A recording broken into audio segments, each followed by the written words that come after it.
Fox, the man of the hour. Thanks, Ranger. So listen,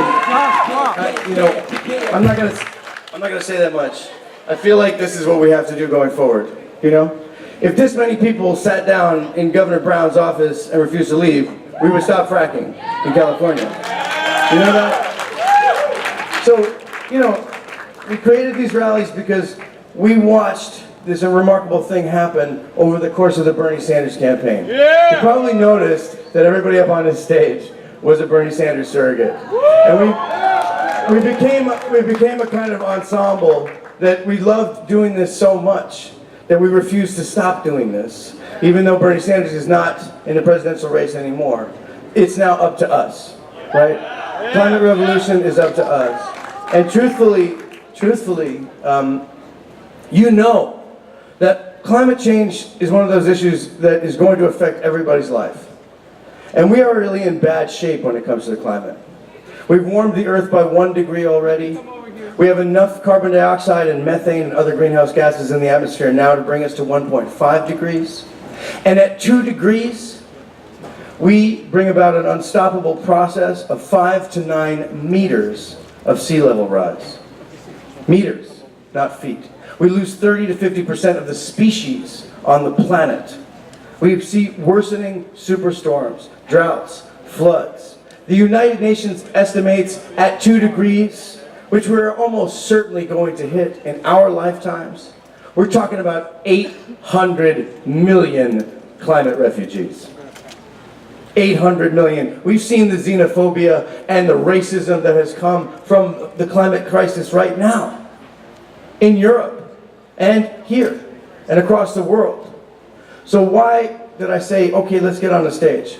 Because to be honest, you know that there's going to be a lot of people who react to the climate crisis by getting the extra shotgun and the extra round of shells and the extra riot squad and the extra squadron of police and the militarized pepper spray drones. You know that's going to be some people's reaction.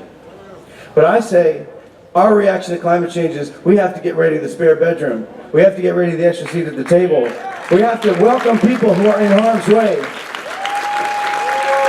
with love and generosity, like a family. That is what we are. That's why when we have a lightning warning, we're like, you get on stage with us, And I'm so glad that no one said you can't do that. Isn't that wonderful? Usually somebody's like, no, you can't do that. The insurance company is, no. You can't sleep in the chamber where the ATM is. You can't, right? But truthfully, I want you to know this. We are going into a next cycle where we're going to have to be more loving, more generous, and more together than ever. We have seen how the democratic incrementalism of Barack Obama has failed us.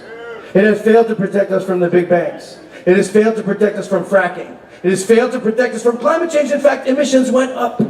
It has failed to protect us from foreign wars. It has failed to protect us from economic and racial inequality. And we know climate change disproportionately affects communities of color, disproportionately affects the most vulnerable. So climate change is racist, climate change is patriarchal, climate change is sexist. We know that the only way we're going to stop the fossil fuel industry is if we do like this. We have civil disobedience, we have protests. So we need to talk about police brutality. And we need to talk about Black Lives Matter. And we need to talk about Native Lives Matter. This is the truth. So we have a little rehearsal right now for the future in so many different ways. We got to lead with love, we got to lead with kindness, we got to lead with generosity. We have to lead with resilience and courage and innovation and creativity and human rights and democracy. Those are all the things climate can't change. I'm giving the movie away because I don't know if we're going to get to play it in this weather. But that doesn't matter to me as much as what's actually happened here tonight. Here today, this is the revolution that I want to be a part of. This is the revolution that I believe in, the revolution of people. We're not going to stop. We're not going to stop because state of California is not really in play with the election, but it is in play with the future. Yep. Because what the plan is, and I'm the Gasland guy, so I know the plan. The plan is 300 new frack gas power plants across the United States. That means 2 million new fracking wells, and it means hundreds of thousands of miles of pipelines. Why are we fighting pipeline in Standing Rock? Why are we fighting pipelines in New York State? Why are we fighting pipelines up and across the whole nation, in Wisconsin, from Virginia to Florida to Connecticut? The Ned Pipeline, the Constitution Pipeline, the Sable Trail Pipeline, the Millennium Pipeline. I could go on and on and on. There's thousands of miles of pipelines being planned. They plan to take away your land and mine for eminent domain, for a private gain of oil companies that should be phased out, period, end of story. That's what they want to do. That's the plan. You know, so when they talk about that frack gas bridge, that's a 40-year bridge. And the planet cannot withstand it. And the only thing standing in between us and that future is us, right? And our own ability to block these things. So yes, we're calling you to Standing Rock. We're calling you to go out there. I'm going out there next week. But what I am saying, finally, right? But what I am saying is this. It's not just about that pipeline. We've got pipelines all across America. We've got fossil fuel industry all across America. It needs to be blockaded, and it needs to happen person to person. You know, you talking to your neighbors, that's more important and more powerful than the oil companies. You talking to the people that you love and saying, here's what we're doing, that's more powerful than the most powerful industry on the planet, who is now in control of the most powerful government on the planet. We have to take that power away from them. We have to assert our power, people power, the power of the streets, the power of revolution. And I want to tell you, thank you.